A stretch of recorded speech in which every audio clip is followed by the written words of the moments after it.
I always do that. Hello, Focus Locus. I hope you can hear me. Welcome, everybody. Tonight we have a special holiday edition. That is not why I have a webcam instead of a regular camera setup. That is also because of a holiday, but a different one. Because tonight we are celebrating Easter with Still Small Theater and Jasmine Myers, who will be here to talk a little bit about what we're about to watch, which is the day between a Easter Still Small Theater production. You can learn more about Still Small Theater at stillsmalltheater.com. My computer is making noises and scaring me. That is Still Small Theater spelled either way with an R before the E or after the E. And then after the screening, there will be a short song screened as well. Musical video that Jasmine sent today to sort of add to this screening. And then we'll be back here to talk a little bit about what you just watched. So without further ado, I am going to start the screening.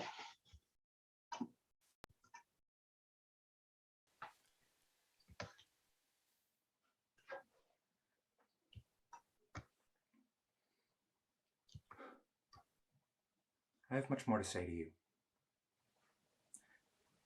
More than you can now bear. But when He, the Spirit of truth, comes, He will guide you into all truth.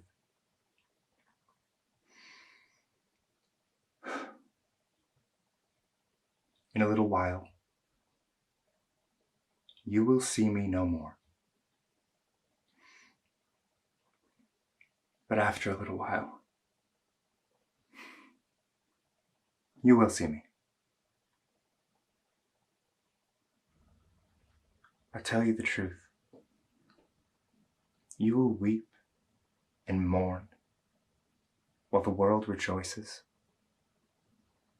You will grieve, but your grief will turn to joy. A woman giving birth to a child has pain because her time has come. But when her baby is born, she forgets the anguish because of her joy that a child has been brought into the world.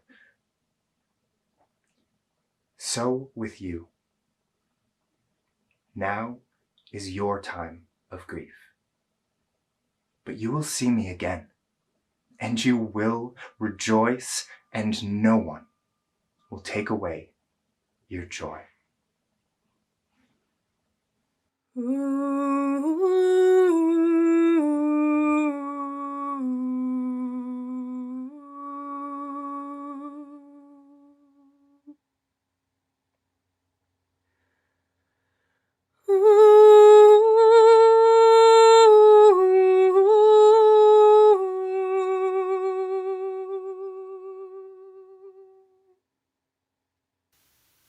That old man in the temple. I can't even remember his name. I had no idea what he could mean. A sword will pierce your own heart too. And now I find it to be the same sword that my son himself talked about.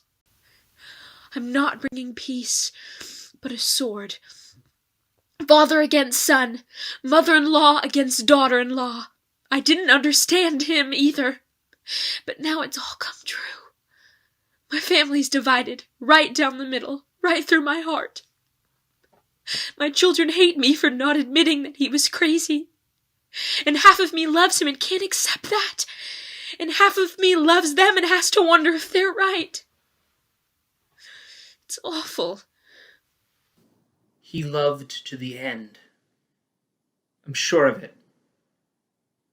Even though we ran away, I'm sure of it because he asked me to take care of his mom. He was thinking of her to the end, and he couldn't have given me a greater honor. I will love her as a son forever, out of love for him. But knowing he forgave us makes it hurt more. It takes away the guilt, so that there's no other emotions, No distractions, nothing left but this stabbing sorrow.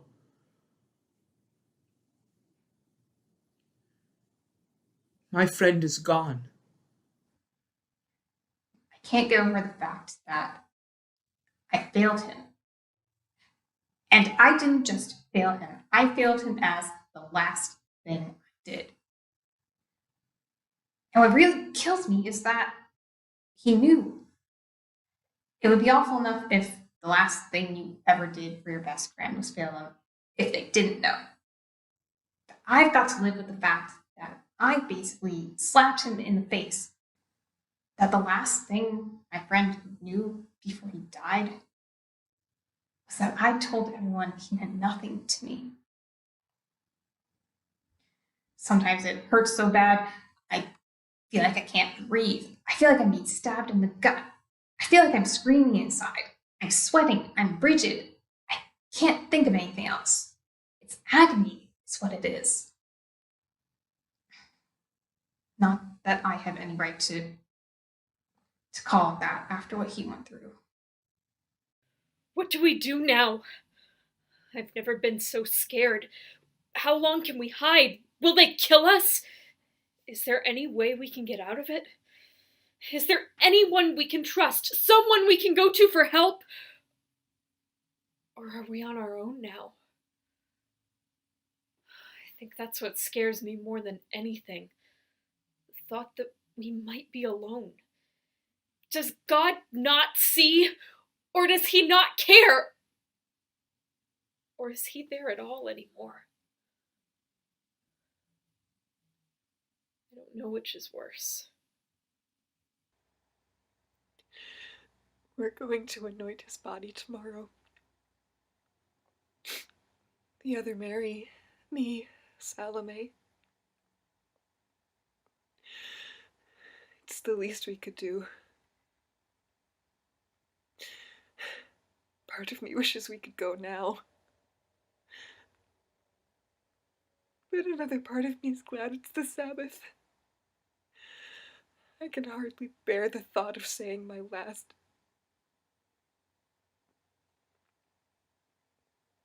My very last goodbye. Because I know that pouring those perfumes out on him is going to feel like pouring my heart out on him. Not that I mind the expense, it's just there's going to be nothing left of my heart, nothing left of me. And though it looks like a waste, I'm pouring it out to honor him. One last time. My heart will break, just as surely as the perfume bottle. The pieces will be just as empty, and there will be nothing to put it back together again. As long as I'm here, resting on the Sabbath, there's no reason to make it all final, to give everything closure. Because it will be final. And then my life will be over. I started out as a hard-headed realist. Then he came along, and for some reason I went along with him. It was a daily struggle, Thomas's realism against the little seed of faith, a daily tooth and nail battle, fighting for every little inch of ground. It was something that was always important to him, something he was always spurring us on to. And now, all of a sudden, he's dead, and I've got the rude, embarrassing shock of knowing that that faith I worked so hard over all those years for is worthless now. You know, it's really hard to know that the thing you gave up your life for and poured yourself into for the past 3 years is just a lie. Yeah, I took the risk, the leap of faith, and this is my reward. I get the logical, ordered world I so often wanted, and it's the biggest slap in the face I've ever gotten. We both knew the stigma of being crazy. He understood what it's like when people look at you like that, treat you like that, avoid you like that. Of course, he was never actually crazy. He did what no one else could. No one else could even look me in the eye, really, and he came and not only understood my problem, but fixed it. He took out all my demons and left just me for the first time. No one else had ever done that. No one else ever could.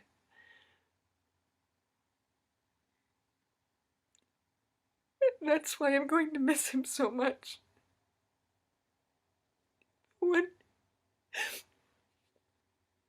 The one who set me free. The one who gave me hope. The one who gave me my life back is gone. And no one else can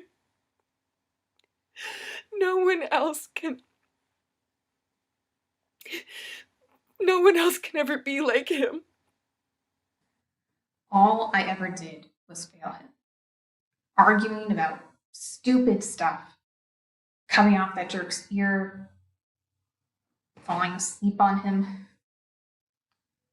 I keep seeing him in the garden. Seeing him get arrested. Seeing him look at me after I said I didn't know him. But looking back on all those times that I failed, all those times we didn't see eye to eye, all those times I thought I was getting something right and it would turn out totally wrong, I'm starting to think that maybe I told those people the truth. Maybe I really didn't know him at all.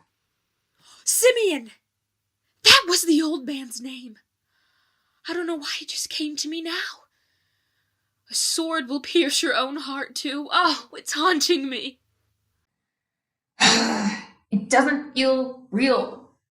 I wish it wasn't. It feels like we're stuck in a long parable, and we're the ones left at the end with no hope. A sword will pierce your own heart too.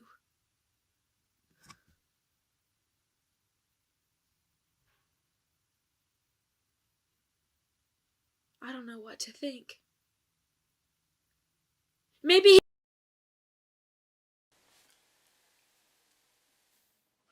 Again, I never wanted will pierce your own heart too. Maybe I told those people the truth. Maybe I really didn't know him at all. Simeon! That was the old man's name. I don't know why it just came to me now. A sword will pierce your own heart too. Oh, it's haunting me. It doesn't feel real. I wish it wasn't. It feels like we're stuck in a long parable, and we're the ones left at the end with no hope. A sword will pierce your own heart too.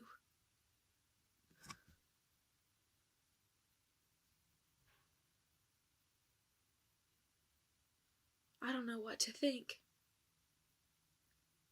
Maybe he was just crazy. He couldn't have been evil. But the sword is even dividing my mind. I don't know what to think. I want to believe him, but I don't know if I can. And it's tearing me in two. I was his friend. I was supposed to be his friend. And I blew it. We all blew it, but I should have known better. I'm the one who said I'd never abandon him. Our lives are all we've got left. God has abandoned us. We have no money. Our countrymen have turned against us. What do? How do we protect our lives? How do we protect ourselves? I will not be duped again. I never wanted to be vulnerable, but then I gave up that protection for him, and now it turns out I believed for nothing. I made a fool of myself. I went out on a limb, and it snapped off. Well, I won't be making that mistake again. I will not be hurt again. We may have betrayed him, but it feels like he's betrayed us. And I don't want to believe in a God who would do that. I won't believe again. I can't believe again. I've lost the strength to even try anymore. And if that's the way he's going to be, I don't want to try anymore. And in spite of all the doubt, the fear, and the fighting, he was still my son. Strip away all the turmoil and you have a mother's heart ripped out, grieving for her son. So now here we are, hiding from the authorities, and most of the people in the city for that matter. What are we supposed to do now? Here we are with no careers, no family, and no leader. Hiding for our lives, God's nowhere to be found, faith hasn't come through, and nothing's left but the usual day-to-day world. So what are we supposed to do? Just return to normal life? No, Simeon. It wasn't a sword that pierced my heart. It was a spear. 3 nails and a spear. What do you do when your hope has died? Where do you turn when God is gone. faith has failed? Life is over. God is dead.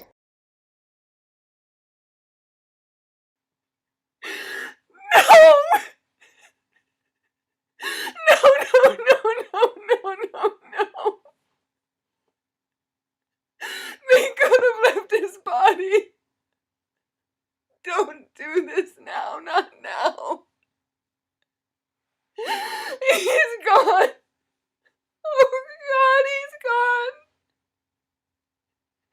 He was gone enough when he died. They didn't have to mock that by taking his body too.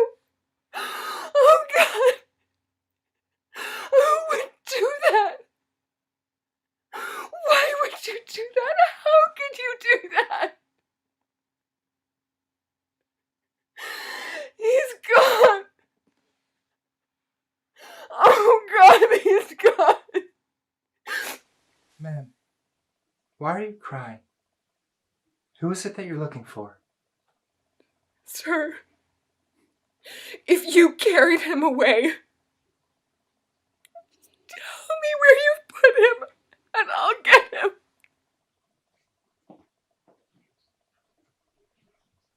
Mary.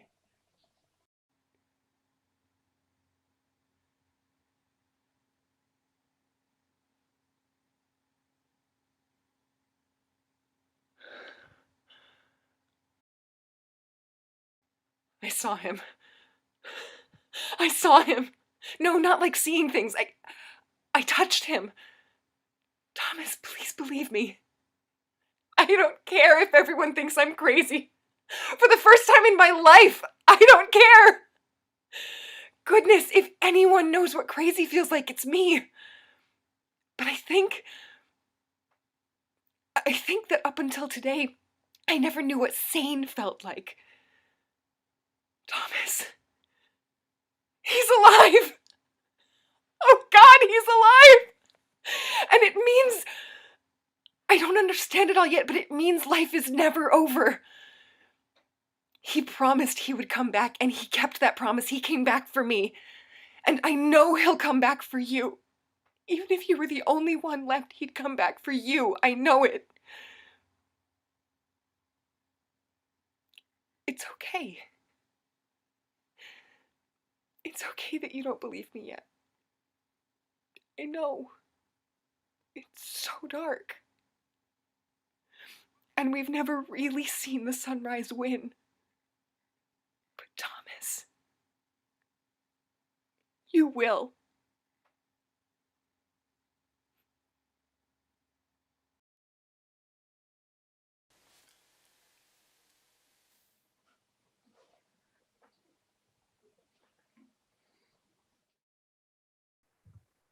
Hello, Focus Locus.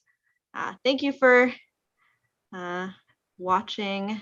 Let me get everything put together here. I am joined by Jasmine Myers from Still Small Theater to talk about the production we just watched, The Day Between, from Still Small Theater. We've been joined by Jasmine before for some comedy skits, and as we were just discussing, this is a different mood entirely, but also, yes, let's discuss. Jasmine, tell us about this. Tell us about The Day Between. Yeah, so I wrote this quite a number of years ago now. Yeah, and I was actually in a pretty bad place when I did. I wrote it in my teens, and I had a different Easter play that I had performed the year before at Holyoke Community College. And I was discussing the possibility of reviving that for my church with a friend of mine, and she encouraged me to possibly write something new. And my first reaction was like, I have nothing in the tank. I don't have what it takes to write something new. And also Easter is not that far away. This is a terrible idea. And then pretty much as soon as I had finished thinking that, I started getting all of these ideas. And so I wrote it and we performed it that year at my church. And then I've kept it around. And there have been some small changes over the years, but pretty much it's been the same. So when I got to college, the theater club that I worked with performed it. And then when I finished college and started a theater company, we brought it back for that. Go ahead. Which performance is the filmed version that we saw? When was that made? Yeah, so that was made in 2020. And usually, so we're a live theater company in general. We've been doing a lot more film stuff recently because it's hard to do things with a live audience these days. Getting easier, but still difficult. So in 2020, this is one of our repertory shows. So it's available every year for anybody that wants to book it. And we had 3 or 4 performances lined up for Easter of 2020. And you can imagine how that went with everything shutting down mid-March. So people canceled one by one, and we were considering getting together to film it. And like that next day that we were considering doing that, the entire country went on lockdown. And so we talked about it and we realized, filming this individually, thank God it's a monologue-based drama to begin with. Filming this individually on people's individual webcams would bring an immediacy to it that it hadn't had before, because suddenly the isolation and the questions and the grief and all of those things that the disciples were feeling, that the entire world was feeling at that point, we could kind of bring it into a little bit more of what people were experiencing by filming it in a way that they're starting to get used to seeing themselves and their colleagues and everybody else that they deal with just alone in this box. So I ended up rewriting the ending for that because in the stage version, you actually get to see Jesus reappear and you get to see him interact with the disciples. And we couldn't have people hug because everybody was in a different town. I was actually like 2 hours away from where everybody else was. So we couldn't have those reunions. So I rewrote the final scene to be that monologue that Mary gives instead of those reunion scenes. And that's how that one happened. Wow. Did you direct also this? No, my colleague Kenny Smith directed this one. I'm always very grateful when I find a colleague who's up for directing, because as much as I like directing, I'm primarily a writer and an actor. And so just to not be in charge of something is wonderful. And Kenny just did a spectacular job cutting all of this together and just guiding that cast through some very large, very unexpected changes. Wow. Yeah. What was the question I had? So you wrote it when you were in high school. So how has it changed other than the ending? What is it like to watch now, knowing you've done it so many times and it's kind of an old piece?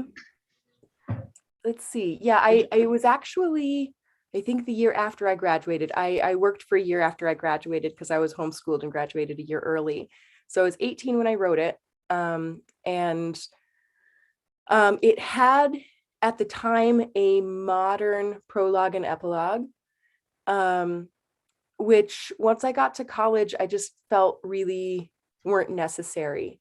And I added a prologue and epilogue by the character of John, who is one of the disciples in the play, but also wrote one of the gospels. So he wrote one of the accounts that this information comes from. And he writes some great things in that book about like what his motivation for writing it was. And so we got to include some of that. And then, so that was the way it was performed when I was in college, and that's the way that we've performed it in the years since then. And then for this one, it just didn't work to have him give that prologue and epilogue, just because of the way that we needed to rewrite the ending. So we cut John's opening and closing monologues, and gave Mary something addressed to Thomas instead. Mm-hmm. And so in 2020, was this screened instead of having the performance? Sorry, that's a clarifying question. Yeah, we put it up on YouTube and just allowed people to watch it for free. So we made sure that all of our supporters knew about it, and we contacted some churches that we were connected with and just let them know, hey, there's a free Easter performance for people to watch. We really wanted to make it as accessible as possible because it was such a hard time for everybody. So usually when we're doing a show, a church pays to have us come, not a large amount, but it's something so that we can pay our actors. But we decided we just really wanted this to be free for people to use. And then we also coordinated with Epiphany Christian Arts, I think they're called, Epiphany Christian Media. But they are an Arab world company. And they dubbed it into Farsi for us, which is incredible. It's a beautiful language. So there's actually also a Farsi dub of it up on YouTube. And we did that because one of the other companies we're connected with, Heart for Iran, does broadcasting into the Farsi speaking world, because so much media and so much information is restricted in Iran and around there. And so they broadcast things that people don't usually have access to, information about Jesus, and have a call center for people to call up and ask questions with a Farsi speaking staffer. So we got it dubbed and sent it to them. So we've been to Iran without having to go to Iran, which was pretty cool. Very cool. The performance. Sorry. Oh no. Jasmine is joining us feeling a little under the weather, which is incredibly kind. The interesting thing about having spent 2 years in a mask is now we're back to catching colds from one another. For a while, nobody was catching colds because nobody was catching anything. But now, sadly, here we are. Yes, that we're out of the golden age, I guess. You can call it that. I want to so the performances in this are incredible, and it's always so, anytime that you see any kind of solo, high emotional, high sort of intensity, singular actor performance, like that, like you're looking right into the face. I always just think, like, what is it's like a real combination of like method and also just like the strength of the writing. This is just to say, will you talk a little bit about acting for this piece and yeah, because you also do the final monologue. Yeah. So I love playing Mary Magdalene. I've played her in this before, and she's such an interesting character, because We don't actually get a ton of details about her in the Bible. That's one of the things that's fascinating about the Bible as well, and about ancient writings in general, is that a lot of time they're really sparse on detail. And they give you these really important details that make you go, wait, this is fascinating, but then they don't give you more. So what the Bible does tell us about her is really fascinating. So it says that Jesus had healed her of 7 demons. And then she became one of his followers who would sort of travel with him and provide for the needs of the people traveling with him. There were a lot of women who traveled with him and helped feed everybody out of their own pocket. And so Mary Magdalene was one of those people. And then she was one of the first people to discover that his tomb was empty. And at the time, a woman's testimony was not admissible in court. So for all of these ancient writers to agree that, yes, Mary Magdalene and her female companions were the first people to see him, they really had no reason to say that unless it was true, because it did not bolster their credibility to that ancient audience. So that's actually one of the things that people look at when they're trying to figure out, like, how accurate is this? They sort of look back at that and go like, well, that's not something that they would have made up, is that part. But yeah, so Mary Magdalene was one of the first to discover the empty tomb. And then from what we can piece together of sort of the timeline, because several different eyewitnesses contributed their accounts of that morning. So it seems like probably what happened was either she got to the tomb before anybody did, or she got there with her other female companions and they went home before she did. But in any case, we have this account of her alone outside this tomb crying. And Jesus comes up, she doesn't recognize him. He says, "Why are you crying?" And she says, "They've taken my Lord away and we don't know where they've put him." And she thought that he was a gardener. And so she said, if you're the one who took him away, tell me where you put him and I'll get him. Which also just speaks to her very, very emotional state, because you're not going to go alone and grab somebody's body back. But she's just so loyal and so distraught at the same time that you just feel for this lady. But yeah, somebody who has gone through such psychological agony in the past, and then through whatever you believe it was that changed that for her, to have gone through just a really terrible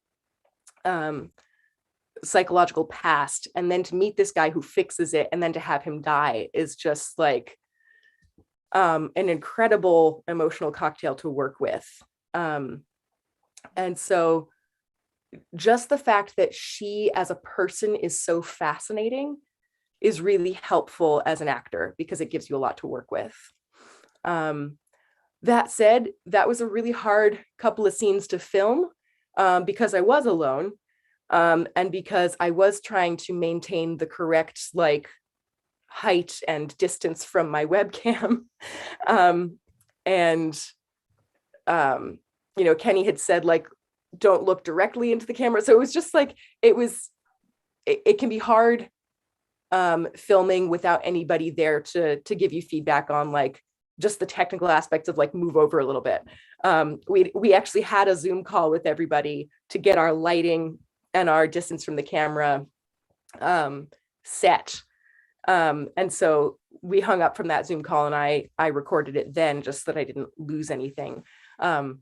Also, I was recording in my dad's physical therapy office because it had the best blank wall for me to use.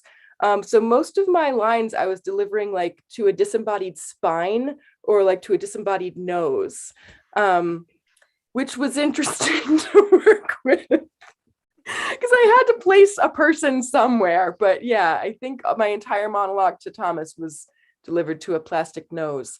If it works. It works. You do what you gotta. It's I was gonna say, like, there's such a filmmaking thing, the concept of look space, right?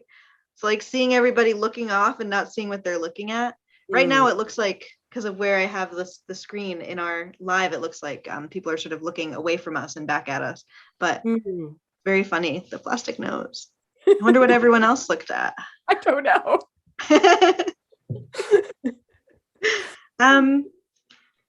So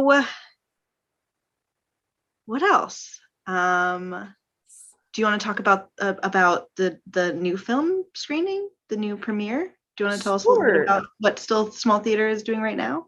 Yeah. So partly also due to the pandemic, we shot our very first feature-length film last year. And I just, like last week, finished all of the editing on it just in time because we had our grand premiere of it this past Sunday. So a lot of our actors came back into town for it, and we gathered an audience. And so now we're going to be working on doing regional screenings. So we're going to have a screening in Northampton on May 6th, which is a Friday at 7 p.m.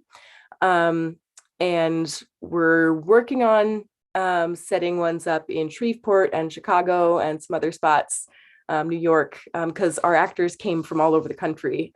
So we're doing a lot of sort of screenings where they are, and just sort of screenings where people want it. Eventually it will go up on YouTube, but right now we're focusing on local screenings.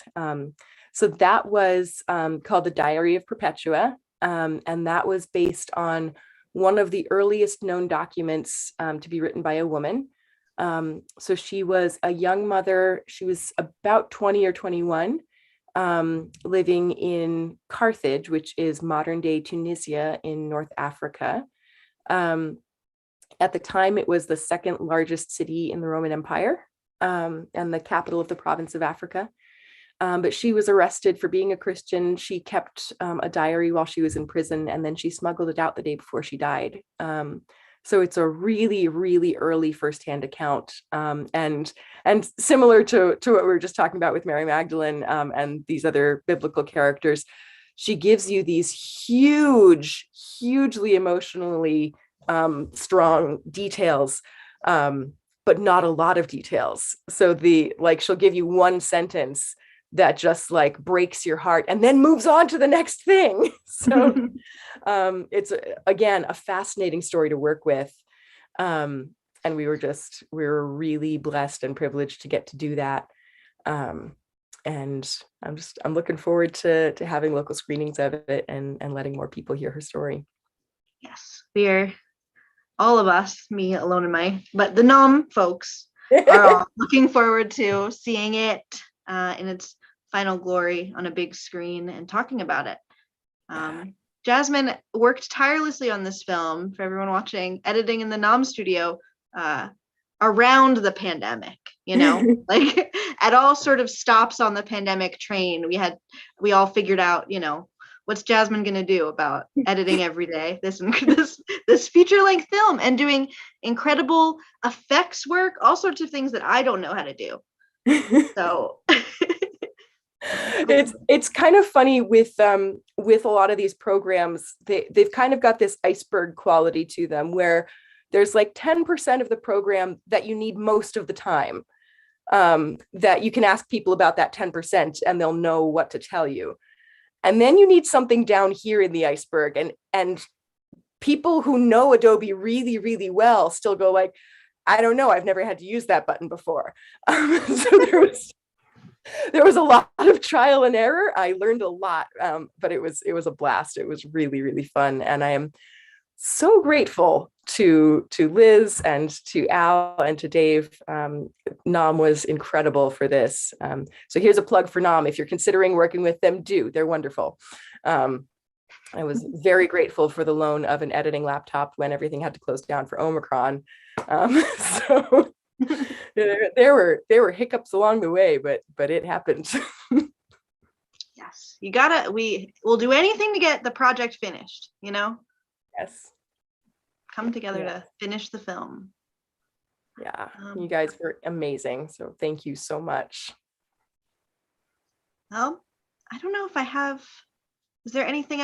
Look, I had one question actually, which is there Yeah. anything else you could tell us about writing from ancient sources, writing sort of new original Oh, works? I know you were talking a little bit. You have the sort of rule of the great nugget that we've talked about a lot about the details, sudden big emotional details, and then just continuing to run. But is there anything else about writing from ancient texts? yeah. So I'm a nerd for one thing. So um, I've studied a fair amount about the historical contexts of some of these texts, and that can really help with writing about them, because some things that sound one way to a modern ear might actually be talking about something quite different. Um, so it's very helpful to pick out like, okay, what actually was going on for these people, um, and then bring that into a script that's in modern language. I I have a pet peeve about using the word okay, because the word okay did not originate until the 1800s. And so like, because it had a very specific start time, I do not use the word okay when I'm writing from ancient sources in modern English. So I kind of have this balance between, okay, we're not using like Old English, we're not using Greek, we're not using Latin, but we are also respecting the fact that they didn't use our same colloquialisms. So my kind of rule of thumb with writing from an ancient source is make it sound like the way that somebody would actually talk. But if it's a colloquialism or a metaphor or a saying about something that didn't exist then, don't use it. I saw somebody writing from an ancient source and they used the phrase in one fell swoop, which is from Macbeth. You can't use it. You can't have Pilate trying Jesus saying something in one fell swoop because Shakespeare wasn't born yet. Or you know, I've also seen somebody use the phrase like clockwork. Well, clocks were not invented yet. You can't use it.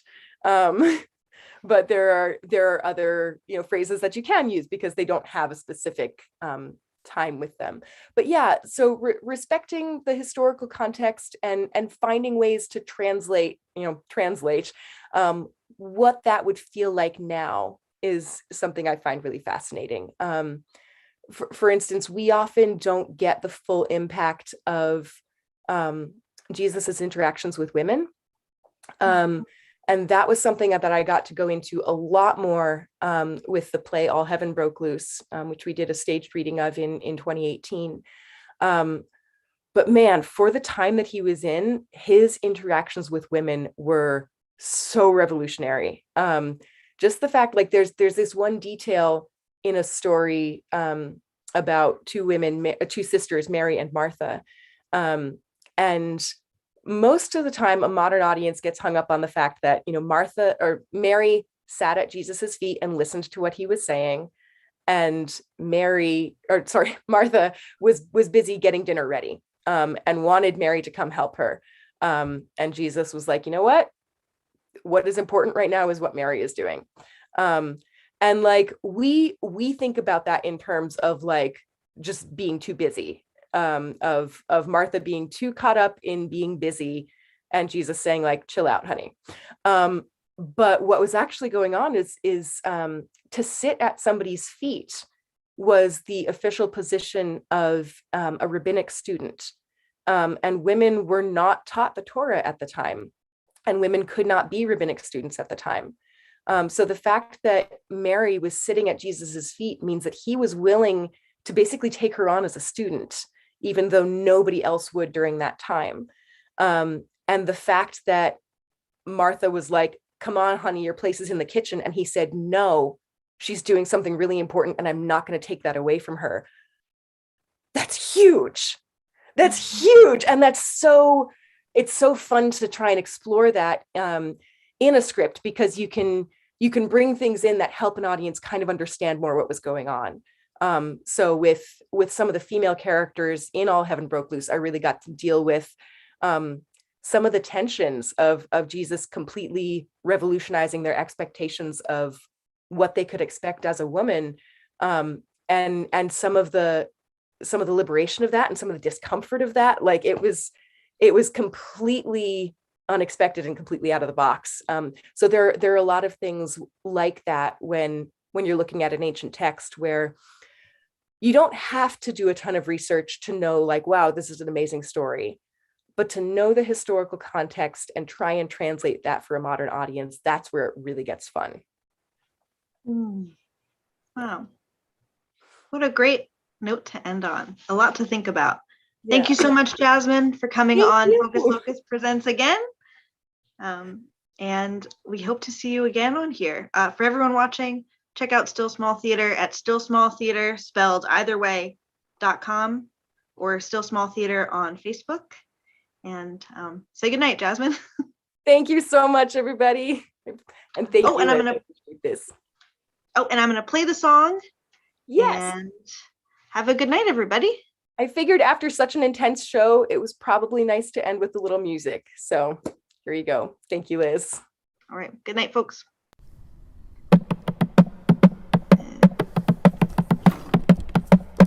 Christ the Lord is risen today.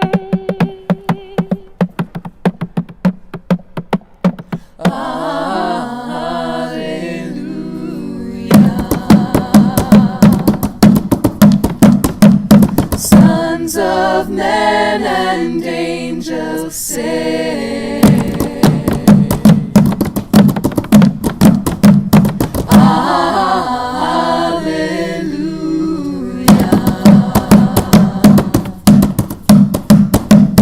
Raise your joys and triumphs high.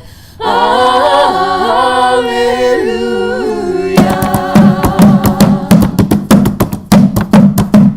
Sing ye hymns, thou worth reply.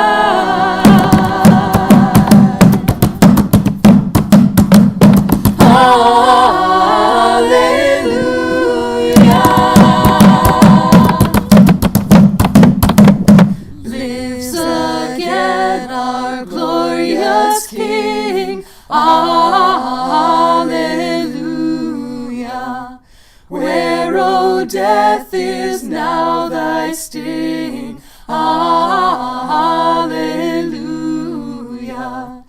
Dying once, he all doth save. Alleluia. Where's the victory, O grave? Alleluia.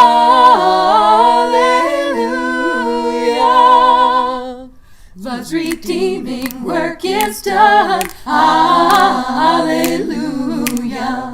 Fought the fight, the battle won. Alleluia. Death in vain, forbidden rise. Alleluia. Christ has opened paradise. Alleluia. Soar we now Where Christ has led. Alleluia. Falling our exalted head. Alleluia. Made like him we rise. Alleluia. Ours the cross, the grave, the skies. Alleluia.